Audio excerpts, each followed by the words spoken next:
Russia থেকে জ্বালানি কেনা অব্যাহত রাখায় ভারতের উপর আরও অতিরিক্ত 25% শুল্ক আরোপ করেছে মার্কিন প্রেসিডেন্ট ডোনাল্ড ট্রাম্প।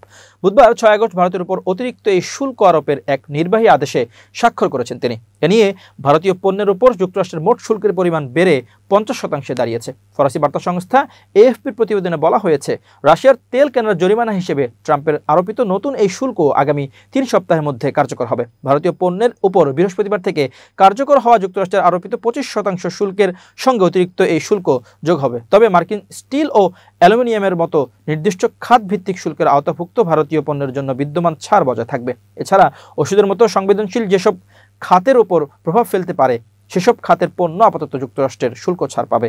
এর আগে সোমবার ট্রাম্প ভারতের উপর 25%-এর বাইরে আরও শুল্ক আরোপের ঘোষণা দেন। ওই সময় তিনি অভিযোগ করেন, রাশিয়া ইউক্রেনে হত্যাকাণ্ড চালানোর সত্ত্বেও ভারত তাদের তেল কিনছে, শুধু কিনছেই না, সেগুলো আবার খোলা বাজারে বিক্রি করে বেশি পরিমাণে লাভ করছে।